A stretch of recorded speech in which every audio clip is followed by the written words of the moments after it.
Le ministre des Enseignements secondaires, en collaboration avec le Minpostel, la CRTV, l'UNESCO et l'UNICEF, a développé une plateforme d'enseignement à distance pour les élèves du secondaire au Cameroun. Une série d'enseignements dispensés par des enseignants de qualité pour les élèves du secondaire.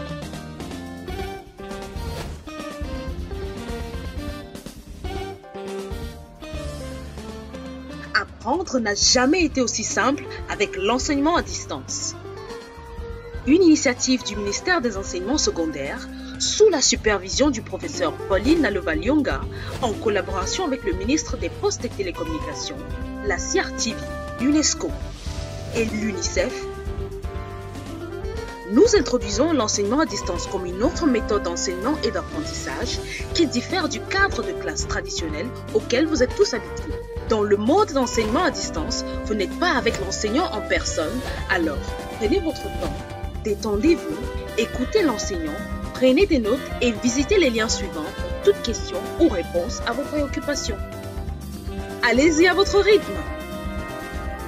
Nalova-Lyonga, ministre des Enseignements secondaires. Bienvenue chers élèves, je suis Ndouga Jean-Charles, enseignant de philosophie. Le cours de ce jour s'intéresse aux élèves de terminale, toutes séries confondues. En sommaire de cette séquence, nous avons une session introductive constituée d'une introduction, des objectifs d'apprentissage, des prérequis, la formulation d'un problème philosophique, la problématique, le plan de la séance, des exercices d'approfondissement et enfin des sujets de réflexion. En introduction, demandons-nous de quoi s'agit-il dans cette séquence. Cette séquence porte sur les mathématiques et elle se compose de 3 séances. En première séance, la définition, origine et objet des mathématiques.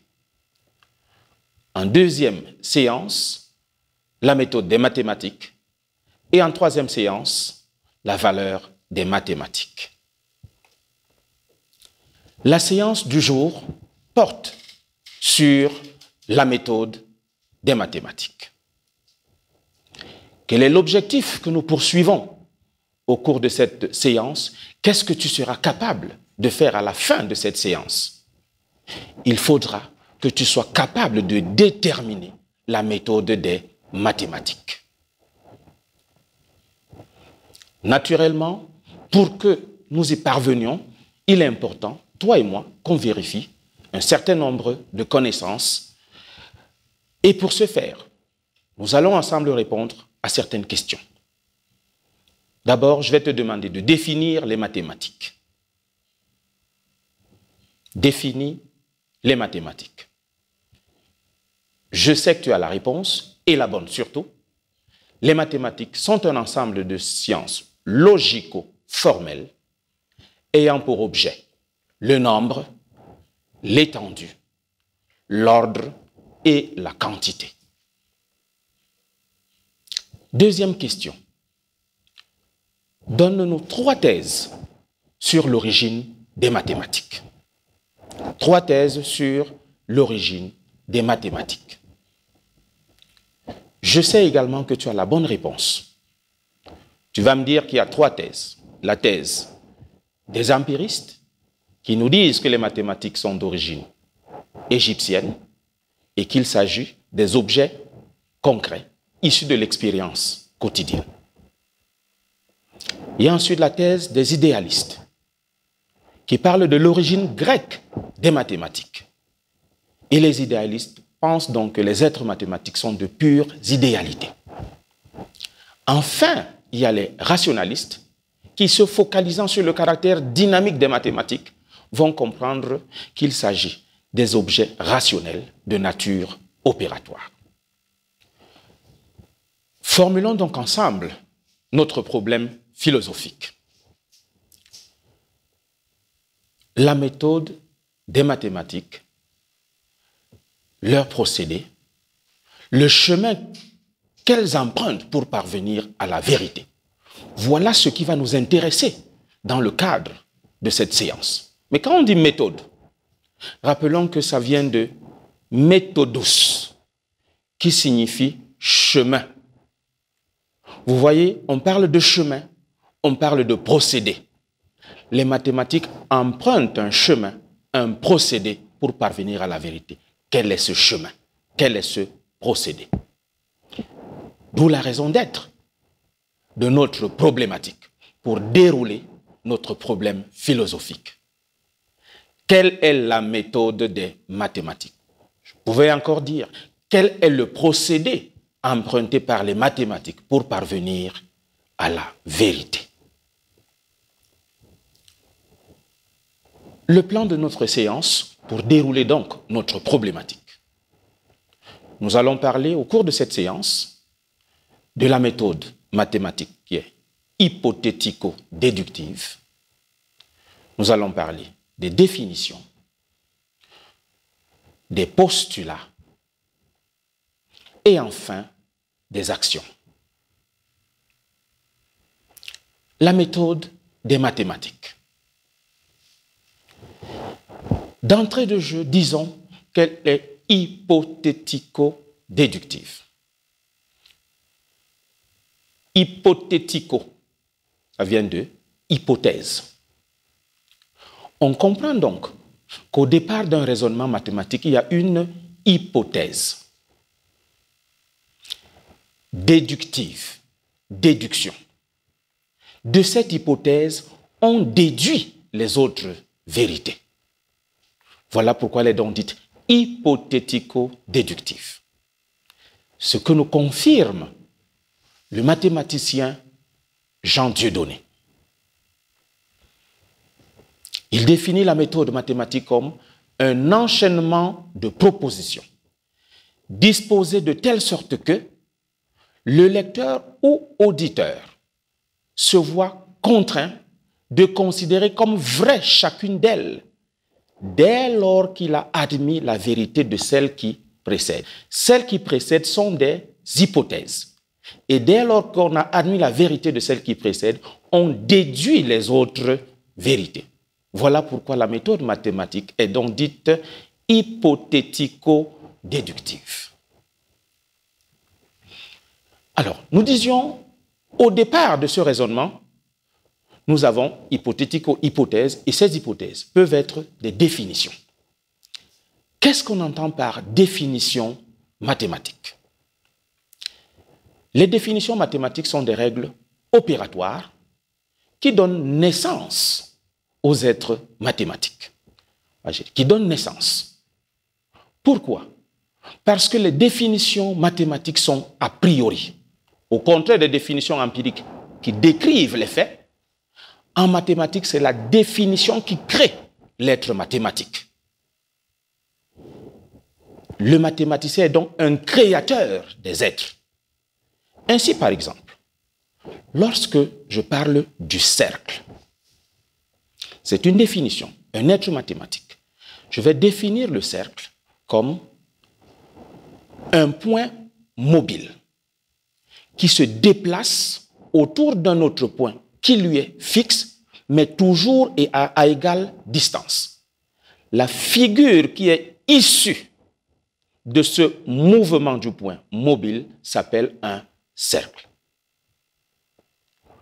C'est cette définition qui fait naître le cercle. Le cercle n'existait pas avant. Voilà pourquoi on dit donc que ces définitions sont a priori. Au départ du raisonnement mathématique, nous pouvons aussi avoir des postulats.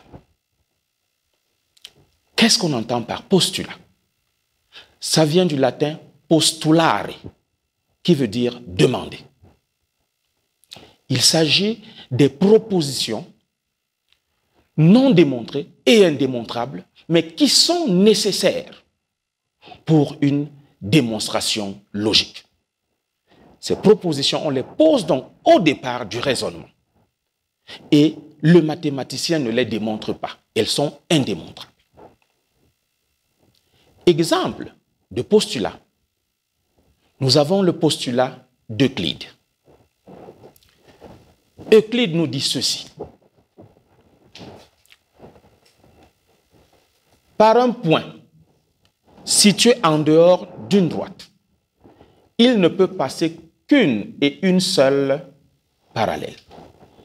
Voyez, un point en dehors d'une droite, on ne peut faire passer qu'une et une seule parallèle. Et ceci est valable pour une surface plane. Voilà le postulat d'Euclide. On peut également avoir au départ d'une démonstration mathématique des axiomes. Qu'est-ce qu'on entend par axiome? Les axiomes sont des évidences d'ordre rationnel. Il s'agit des conventions posées par l'esprit, mais qui restent indémontrables. Évidence d'ordre rationnel. Autrement dit, quand on dit d'ordre rationnel, ça veut dire que c'est évident pour tout le monde. Exemple d'axiome, le tout est plus grand que la partie. Dans le tout, nous avons des parties. De toute évidence, le tout est donc plus grand que la partie. Alors, qu'est-ce que toi et moi, nous devons retenir de cette leçon sur la méthode des mathématiques? Nous devons retenir que la méthode mathématique est hypothético-déductive. Au départ, il y a une hypothèse. De cette hypothèse, on déduit des vérités subséquentes. Elle est donc hypothético-déductive. Et pour consolider tout cela, des exercices d'approfondissement. Exercice 1. Définis axiome, postulat. Exercice 2. Pourquoi dit-on que les mathématiques sont une science hypothético-déductive? Exercice 3. Donne un exemple de postulat, un exemple d'axiome. Ensemble, corrigeons nos exercices et je sais que tu as les bonnes réponses. Exercice 1. Définis axiome, postulat. Axiome, nous avons dit que ce sont des évidences d'ordre rationnel, des conventions posées par l'esprit pour servir dans la démonstration d'autres vérités. Conventions posées par l'esprit pour servir dans la démonstration d'autres vérités. Et les postulats. Nous avons dit que ça vient du latin postulare, qui veut dire demander. Donc il s'agit des vérités non démontrées que le mathématicien pose au départ de son raisonnement pour parvenir à d'autres vérités. Deuxième exercice, pourquoi dit-on des mathématiques qu'elles sont des sciences hypothético-déductives? Je sais que tu l'as compris, c'est parce que au départ du raisonnement mathématique, nous avons une hypothèse, ou alors une définition, ou bien un postulat, ou alors un axiome, et de cette hypothèse, ce postulat, cet axiome, on déduit d'autres vérités subséquentes. Voilà pourquoi on dit dans des mathématiques qu'elles sont une science, des sciences hypothético-déductives. Troisième exercice, cite un postulat et un axiome. Commençons par le postulat. Je sais que tu vas me parler du postulat d'Euclide qui nous dit que par un point situé en dehors d'une droite, on ne peut faire passer qu'une et une seule parallèle. Et par rapport à un exemple d'axiome, tu es capable de me dire que le tout est plus grand que la partie. Nous n'allons pas nous séparer sans avoir un sujet de réflexion, parce qu'il est nécessaire pour toi de travailler. Travailler à partir donc de ce sujet. Les démonstrations mathématiques débouchent-elles sur des vérités absolues? Les démonstrations mathématiques débouchent-elles sur des vérités absolues? Ce sujet n'est pas à garder, mais bel et bien, il faudra travailler sur ce sujet pour mieux approfondir cette leçon. Nous voilà donc au terme de cette séance. La prochaine séance va porter sur la valeur des mathématiques. D'ici là, portez-vous bien.